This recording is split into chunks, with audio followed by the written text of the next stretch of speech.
और एक स्टॉक की बात करते हैं। आज के टॉप गेनर्स में से एक आईजीएल 6% की तेज़ी है यहाँ पर। दिल्ली सरकार राजधानी में वो जो ईवी ट्रांजिशन है उसको लेकर शायद कुछ राहत की तैयारी कर रही है।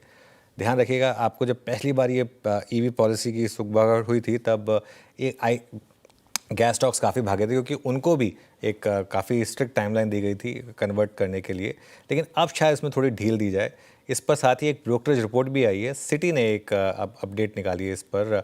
हमारे साथ ऑब्वियसली रोहन है जिन्होंने इस कहानी को हम तक पहुंचाया, और श्रेया से जानेंगे कि ब्रोकरेज ने क्या कहा। लेकिन रोहन, पहले आपके पास आ रहे हैं। गुड आफ्टरनून, बताइए क्या क्या ढील मिल सकती है?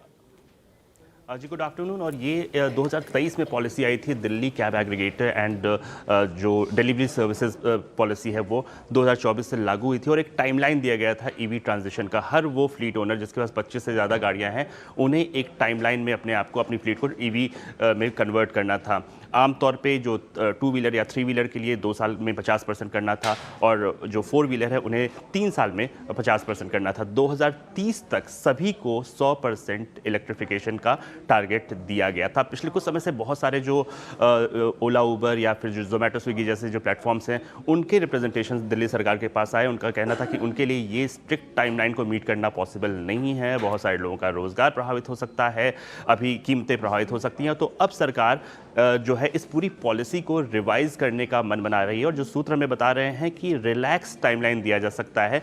जो आखिरी लक्ष्य है 2030 का, उसमें बहुत ज़्यादा बदलाव नहीं होगा। तब तक सबको पूरी तरह से इलेक्ट्रिफिकेशन करना पड़ेगा, लेकिन उसके बीच का जो हर साल का जो आपने टारगेट दिया है उसमें सरकार रिलैक्सेशन दे सकती है, क्योंकि अभी भी दिल्ली में जो अधिकतर फ्लीट है, चाहे वो कैब्स हो या फिर 3 व्हीलर हो, ऑटो हो, लगभग सभी सीएनजी पे ही आधारित है। तो एक काफ़ी रिलैक्स टाइमलाइन बनाने की बात हो रही है। इस पूरी पॉलिसी को सरकार रिव्यू कर रही है। इसमें एक छोटा सा बदलाव और किया जाएगा, वो है बाइक टैक्सी को लेकर। सरकार ने बाइक टैक्सी को मंजूरी दे दी, लेकिन कहा कि वही बाइक टैक्सी आ सकती है जो पूरी तरह से इलेक्ट्रिक हो। इसके लिए कोई टाइमलाइन नहीं दिया जाता, तो इसके लिए भी एक रिलैक्स टाइमलाइन दिया जा सकता है। लेकिन फिलहाल जो पिछले सरकारों की कुछ पॉलिसी को सरकार रिव्यू कर रही है उसमें ये पॉलिसी है, और अगले कुछ दिनों में जो अमेंडेड, जो नया जो ड्राफ्ट है वो आ सकता है। ओके, चलिए रोहन, तो ये एक अपडेट आती हुई।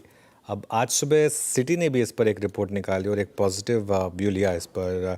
श्रेया, क्या कहा एग्जैक्टली सिटी ने? बिल्कुल पॉजिटिव व्यू लिया है। जो रोहन से हमने खबर समझी वही सिटी भी बता रहे हैं। उनको बहुत पॉजिटिव लिया है, इसलिए कह रहे हैं कि खरीदारी कीजिए आप। टारगेट प्राइस 250 रुपये प्रति रख दिया है। आप सरकार थी पहले और काफ़ी स्ट्रिक्ट पॉलिसीज़ लग रही थी। अब जो रिलैक्सेशन मिलेगा उससे आईजीएल को बूस्ट मिलता हुआ नजर आएगा, और दिल्ली की नई सरकार से ज़्यादा समय सीमा की जो मांग है वो पूरी होती नज़र आ रही होगी। इसलिए आईजीएल अभी फोकस में रहेगा। कुछ आंकड़े आपके सामने रख देती हूँ जिससे आपको ये समझ में आ जाएगा। कुल सीएनजी वॉल्यूम में जो कैब सेगमेंट का कंट्रीब्यूशन आता है वो 12 से 15% आता है, और सीएनजी वॉल्यूम में 3 व्हीलर की बात करें तो यहाँ से कंट्रीब्यूशन करीब करीब 3 से 4% के बीच में आता है।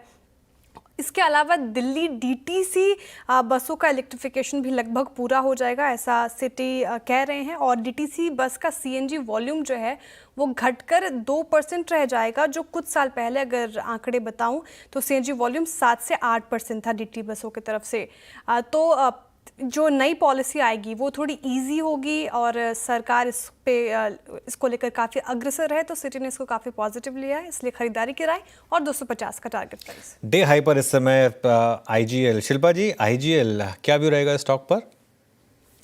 जी बिल्कुल, यहाँ पे भी पॉजिटिव है, लेकिन यहाँ पे 212, 214 की तरफ एक थोड़ा सा रेजिस्टेंस है। अगर वो क्रॉस होता है तो आपको 225 इसके नेक्स्ट लेवल्स मिलेंगे। तो किसी के पास अगर है तो आप 207 तक इसको ट्रेल कर दीजिए, या फिर थोड़ा 212 के ऊपर सस्टेन होने के लिए वेट कीजिए।